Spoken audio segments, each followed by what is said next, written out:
អគុណចានកញ្ញាចាន់លៀបលោកសិកញ្ញាជាទីគោរពនិងជាទីរាប់អានសម្រាប់ព័ត៌មានថ្នាក់ជាតិជាបន្តនេះតកតងទៅនឹង6ខែឆ្នាំនេះគឺបសសបានចុះបញ្ជីជាសមាជិកថ្មីជាង35,000នាក់បាននាំឲ្យសមាជិកសរុបកើនឡើងរហូតដល់ជាង3លាន7សែននាក់នៅក្នុងរយៈពេល6ខែឆ្នាំ2026នេះបេឡាជាតិសន្តិសុខសង្គមដែលហៅកាត់ថាបសសនៃក្រសួងការងារនិងបណ្ដុះបណ្ដាលវិជ្ជាជីវៈបានចុះបញ្ជីជាសមាជិកបសសថ្មីចំនួន35,485នាក់ក្នុងនោះមានស្រីចំនួន184,022នាក់ដែលនាំឲ្យសមាជិកសរុបមានការកើនឡើងចំនួន3,72,451នាក់ស្រីមានចំនួន2លាន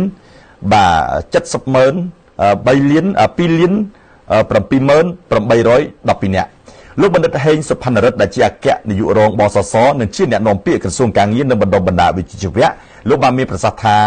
នៅក្នុងចំណោមសមាជិកសរុបជាង3លាន7សែននាក់នៅក្នុងនោះបាទបុគ្គលដែលស្ថិតនៅក្នុងវិស័យសាធារណៈគឺមានចំនួន52,8371នាក់ស្រីមានចំនួន17,7798នាក់បាទបុគ្គលដែលស្ថិតនៅក្រោមបទបញ្ញត្តិច្បាប់ស្តីអំពីការងារគឺមានចំនួន2,25,9676នាក់ស្រីមានចំនួន1,32,736នាក់បុគ្គលស្វ័យនិយោជគឺមានចំនួន68,6,758នាក់ស្រីមានចំនួន42,463នាក់និងអ្នកក្នុងបន្ទុកសមាជិកបសសមានចំនួន29,9646នាក់ស្រីមានចំនួន17,1815នាក់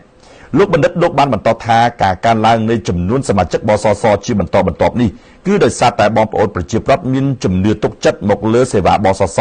និងបានយល់ដឹងអំពីអត្ថប្រយោជន៍ផ្សេងៗនៃការប្រើប្រាស់បសសពីព្រោះថាមានបានបសសជួយសម្រាលនៅក្នុងបន្ទុកគ្រួសារបានយ៉ាងច្រើននៅក្នុងពេលដែលទៅពិគ្រោះនិងព្យាបាលជំងឺផ្សេងៗនៅតាមមូលដ្ឋានសុខាភិបាលជាដៃគូជាមួយនឹងបសសទាំងរដ្ឋនិងឯកជនគឺចំនួន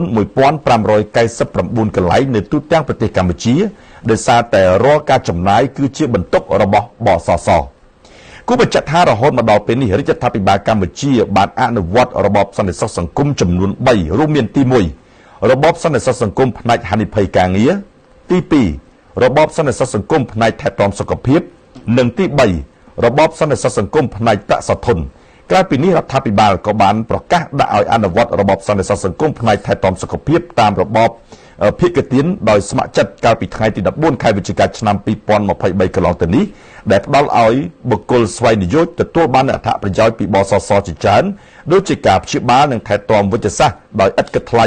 នៅគ្រប់មន្ទីរពេទ្យដៃគូបសសទូទាំងប្រទេសទាំងមន្ទីរពេទ្យសាធារណៈនិងឯកជនផងដែរបាទ